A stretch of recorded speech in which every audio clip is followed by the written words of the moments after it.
Hello नमस्कार दोस्तों, कैसे हैं आप सभी लोग। मैं आशा करता हूं आप लोग काफ़ी बढ़िया होंगे और अपने बोर्ड परीक्षा की तैयारी बहुत बेहतरीन तरीक़ा से और लगन के साथ कर रहे होंगे। आज की इस नए वीडियो में हम लोग अध्ययन करने वाले हैं वृत्त की स्पर्श रेखा का प्रमेय नंबर 1। ये आपके बोर्ड परीक्षा 2019 में पूछा गया प्रमेय है कि वृत्त के किसी बाह्य बिंदु से वृत्त पर खींची गई स्पर्श रेखा की लंबाई आपस में इक्वल होती है, यानी कि बराबर होती है। तो इसीलिए आज का जो मैथमेटिक्स का क्लास है वो काफ़ी इम्पोर्टेंट और बहुत महत्वपूर्ण वीडियो होने वाला है। तो आपसे रिक्वेस्ट है कि वीडियो को आप लोग शुरू से लेकर अंत तक देखने का प्रयास कीजिएगा। ये आपके बोर्ड परीक्षा हो सके 2022 में पूछा जा सके। तो देखिए, सबसे पहले मैं आपको बता दूं कि वृत्त की स्पर्श रेखा का जितना भी थ्योरी है, जितना भी ऑब्जेक्टिव प्रश्न बनने वाला है, वो मैंने आपको प्रोवाइड कर दिया है। अगर आप नहीं देखे हैं तो प्ले लिस्ट में वीडियो है या डिस्क्रिप्शन में लिंक है, जाइए पहले उसे नोट कीजिए, उसे याद कीजिए, उसके बाद ये सीखिएगा। प्रमेय नंबर 1 अच्छी तरह से समझ में आएगा।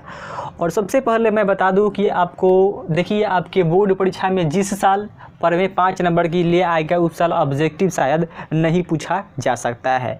तो सबसे पहले देखिए, आपको स्क्रीन पर दिखाई दे रहा होगा इसका कथन।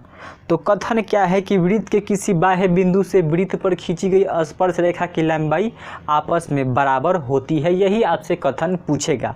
आपसे कथन भी पूछ सकता है कि वृत्त की स्पर्श रेखा की लंबाई वृत्त के किसी बाह्य बिंदु से वृत्त पर खींची गई स्पर्श रेखा की लंबाई डैश होती है, बराबर होती है, उसमें भरना होता है। ठीक, तो सबसे पहले मैं आपको बता दूं कि किसी भी प्रमेय को सिद्ध करने के लिए हमको 4 स्टेप से गुजरना पड़ता है।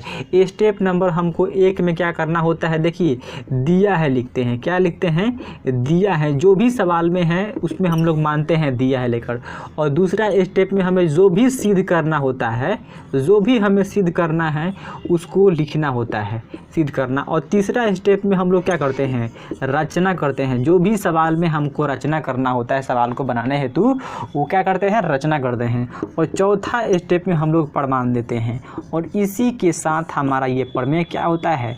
प्रूव हो जाता है। 4 स्टेप से किसी भी प्रमेय को हम लोग साबित कर सकते हैं, चाहे वो थेल्स प्रमेय हो, और चाहे वो पाइथागोरस प्रमेय हो, और चाहे वृत्त से संबंधित प्रमेय हो। तो चलिए देखते हैं, इसको सिद्ध करते हैं। काफ़ी इजी और बहुत महत्वपूर्ण। तो चलिए देखते हैं इसके स्टेप नंबर 1 में क्या करेंगे हम लोग। स्टेप नंबर 1 में हम लोग लिखेंगे दिया है। और दिया है में मानेंगे कि माना कि COR एक वृत्त है। क्या है? COR एक वृत्त है जिसमें C यानी सर्कल, O यानी वृत्त का केंद्र और R यानी त्रिज्या। क्लियर है? जिसके बाह्य बिंदु P से क्या है, कोई बाह्य बिंदु P से वृत्त पर 2 स्पर्श रेखा PA और PB खींची गई है। यानी कोई वृत्त के बाह्य बिंदु P है, उससे स्पर्श रेखा PA और PB दोनों स्पर्श रेखा खींचा गया है और दोनों स्पर्श रेखा आपस में बराबर होता है। यही हमको सिद्ध करना है। तो सबसे पहले देखिए हम लोग क्या करते हैं। जो भी मैंने माना है कि माना कि COR एक वृत्त है जिसके बाह्य बिंदु P से वृत्त पर 2 स्पर्श रेखा खींची गई है। तो सबसे पहले मैंने जो भी माना है उसको चित्र बनाइए, थोड़ा छोटा सा चित्र बना लीजिए कि माना कि COR एक वृत्त है। O इसका केंद्र क्या है? C यानी सर्कल, R यानी त्रिज्या, और बाह्य बिंदु यहाँ पे कोई P है और इससे 2 स्पर्श रेखा खींचा जाता है। स्पर्श रेखा खींचा जाता है तो आप सभी को मालूम होगा, आप पहला वीडियो देखे होंगे स्पर्श रेखा किसे कहते हैं। तो वैसी रेखा जो एक बिंदु से होकर गुजरती है, वृत्त के किसी एक बिंदु से होकर गुजरती है, उसे स्पर्श रेखा कहते हैं। क्लियर है? देखिए यहाँ से 2 स्पर्श रेखा ये गुजर रहा है। ये आपका हुआ क्या? B और ये हुआ आपका A। ठीक है, ये आपका कोई स्पर्श बिंदु A और स्पर्श बिंदु B हुआ और कोई बाहरी बिंदु P है। तो इससे क्या हो रहा है? इससे इसके बाह्य बिंदु से वृत्त पर 2 स्पर्श रेखा हम लोग खींच दिया। यही सवाल था। ठीक है, अब हमको क्या करना होता है दूसरा स्टेप में। देखिए, तो दूसरा स्टेप में हम लोग को सिद्ध करना होता है, उसे लिखते हैं। क्या करते हैं? लिखते हैं। जो भी हमें सिद्ध करना होता है तो सिद्ध करना है, लिखिए।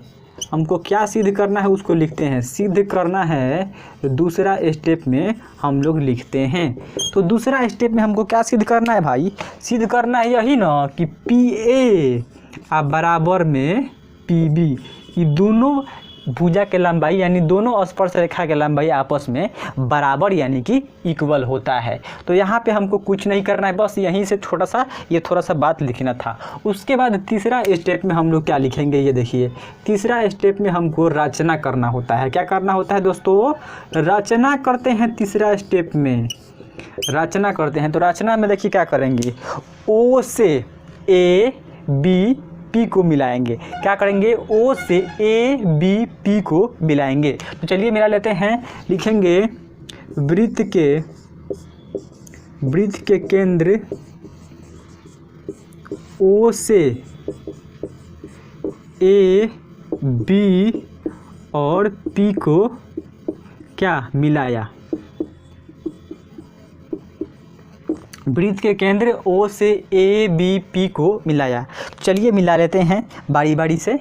तो यहाँ से मिला लीजिए, इसको डॉट लाइन से मिला दीजिए। ओ से पी को, ओ से ए को और ओ से बी को हमने मिला दिया। क्लियर है। अब चौथा स्टेप में हमारा है प्रमाण। प्रमाण में ही आपको सब कुछ सीखना होता है, इतना तो सब कोई कर लेता है, इसी में आपसे आकर नहीं होता है और सभी स्टूडेंट फंस जाते हैं यहाँ पे। तो यहाँ पे आपको ध्यान देना है प्रमाण में मैं क्या कर रहा हूँ। देखिए इसमें मैंने 2 गो त्रिभुज को लूँगा। पहला त्रिभुज आपका कौन होगा इसमें, देखिए त्रिभुज ओ ए पी, यानी कि त्रिभुज ओ ए पी, ये पहला त्रिभुज लिया मैंने। और इसमें देंगे और त्रिभुज ओ बी पी लेंगे। त्रिभुज ओ बी पी में इतना लिखेंगे। उसके बाद आपको मालूम होगा कि वृत्त की सभी त्रिज्याएं आपस में क्या होती है, बराबर होती है। तो देखिए इसको हम लोग लिख सकते हैं ओ ए बराबर में ओ बी। क्यों, क्योंकि वृत्त की त्रिज्या है। तो हम लोग लिखेंगे ओ ए बराबर में ओ बी। क्यों भाई, तो वृत्त की क्या है, त्रिज्या है और वृत्त की सभी त्रिज्याएं आपस में बराबर होती है। ये मैंने फर्स्ट वीडियो में आपको बताया था। ठीक है, अब देखिए यहाँ पे दोनों त्रिभुज में ये भुजा क्या दिख रहा है, दोनों त्रिभुज में भुजा ओपी है, यानी कि उभयनिष्ठ भुजा है। तो इसको हम लोग लिख सकते हैं कि ओपी बराबर में ओपी। क्यों भाई, तो उभयनिष्ठ भुजा है। क्या है, उभयनिष्ठ भुजा है। तो यहाँ पे हमारा 2 काम हो गया।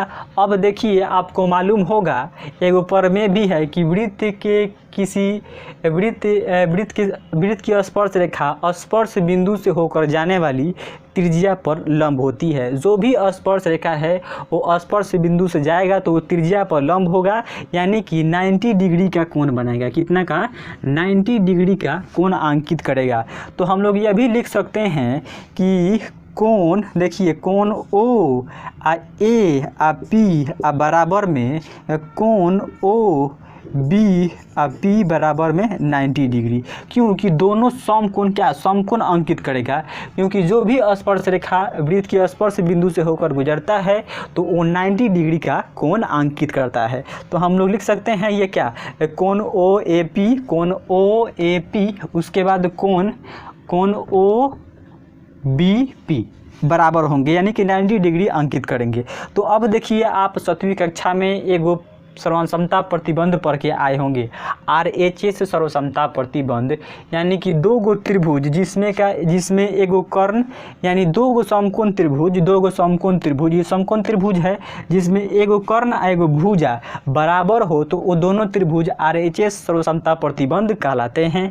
तो हम लोग यहाँ से लिख देंगे कि त्रिभुज ओ ए पी सर्वांशम होगा किस नियम से, त्रिभुज ओ बी पी सर्वांशम होंगे ये RHS सर्वसमता प्रतिबंध से। किसी से, RHS सर्वसमता प्रतिबंध से ये साबित हो गया। RHS सर्वसमता प्रतिबंध से ये क्या, सर्वांशम हो गए। तो आपको मालूम होगा कि जब भी कोई 2 आकृति सर्वांशम हो जाता है तो उसका सभी पार्ट बराबर हो जाता है। तो हम लोग लिखेंगे अतः PA बराबर में PB, यही ना हमको सिद्ध करना था, प्रूव्ड, यही ना हमको सिद्ध करना था कि PA बराबर PB होता है। यदि वृत्त के किसी बाह्य बिंदु से वृत्त पर दो स्पर्श रेखाएं खींची जाती है तो दोनों स्पर्श रेखा की लंबाई आपस में बराबर होती है, यही हमको सिद्ध करना था। तो आइए एक बार फिर से शॉर्ट में आपको समझाते हैं, नहीं समझ में आया होगा तो। देखिए क्या है कि माना कि COR एक वृत्त है, इसमें हमने मान लिया है कि COR एक वृत्त है जिसमें C क्या है यानी कि सर्कल, उसके बाद O यानी उसका केंद्र, R यानी त्रिज्या, जिसके बाह्य बिंदु P से दो स्पर्श रेखा, बाह्य बिंदु P से वृत्त पर दो स्पर्श रेखा, वृत्त पर दो स्पर्श रेखा मैंने PA और PB खींचा, PA और PB खींचा। उसके बाद पहले मैंने काम किया दूसरा में फिर किया सिद्ध करना है। तो हमें क्या सिद्ध करना है भाई, PA बराबर में PB यानी दोनों स्पर्श रेखा की लंबाई बराबर होता है। उसके बाद है रचना। तो रचना में हमने क्या किया है कि वृत्त के केंद्र O से P को मिलाया, उसके बाद A को मिलाया, उसके बाद B को मिलाया, यानी कि O से AB P को मिला दिया। उसके बाद मैंने प्रमाण में क्या किया है कि दोनों त्रिभुज जो बना है, मिलाने से दोनों त्रिभुज को मैंने लिया है, त्रिभुज OAP, उसके बाद त्रिभुज में मैंने लिया है त्रिभुज OBP। और इसमें जो भी मैंने किया है, तो देखिए वृत्त में क्या है, सभी त्रिज्या आपस में बराबर होती है। तो ये वृत्त की त्रिज्या है OA और OB, तो हम लोग इसको लिख सकते हैं OA बराबर में OB। क्यों दोनों बराबर क्यों होगा, क्योंकि वृत्त की त्रिज्या है। तो यहाँ तक क्लियर है। उसके बाद मैंने लिखा है OP बराबर में OP। तो देखिए ये दोनों त्रिभुजा में भुजा क्या है, उभयनिष्ठ है, यानी कि क्या कॉमन है, दोनों भुजा उभयनिष्ठ हैं। तो हम लोग लिख सकते हैं OP बराबर में OP। अब देखिए कि वृत्त की स्पर्श रेखा स्पर्श बिंदु से होकर जाने वाली त्रिज्या पर लंब होती है, ये हमें सिद्ध भी करना है। ठीक है, अगला पढ़ में आएगा, पढ़ में नंबर 2 में ये सिद्ध भी करना है हमें। तो ये कितना का कोण अंकित करती है, यहाँ पे 90 डिग्री के कोण अंकित करती है। तो मैंने लिखा कि कोण OAP बराबर में कोण OBP, यानी बराबर में कितना 90 डिग्री, यानी कि समकोण अंकित करता है। तो मैंने 7वीं या 6ठी में आप लोग पढ़े होंगे कि RHS सर्वसमता प्रतिबंध से कि जब दो समकोण त्रिभुज जिसमें एगो भुजा एगो कर्ण बराबर हो तो वो सर्वांशम कहलाते हैं, वो त्रिभुज सर्वांशम कहलाते हैं। और जब त्रिभुज सर्वांशम हो गया तो उसका सभी पार्ट बराबर हो जाता है। तो हम लोग लिख देंगे अतः PA बराबर में PB, यही हमारा प्रूव्ड हो गया। यही आपसे 5 नंबर के लिए बोर्ड परीक्षा में हो सके तो 2022 में पूछा जा सकता है। इसीलिए इसको स्क्रीनशॉट लीजिए और बार बार दोहराने का प्रयास कीजिएगा ताकि वहां से आपको 5 नंबर मिल सके, छूटे नहीं। अगर वीडियो पसंद आया है तो वीडियो को like and share and subscribe करना नहीं भूलिएगा दोस्तों। तब तक मिलते हैं इसके अगले प्रमो को लेकर, तब तक के लिए धन्यवाद।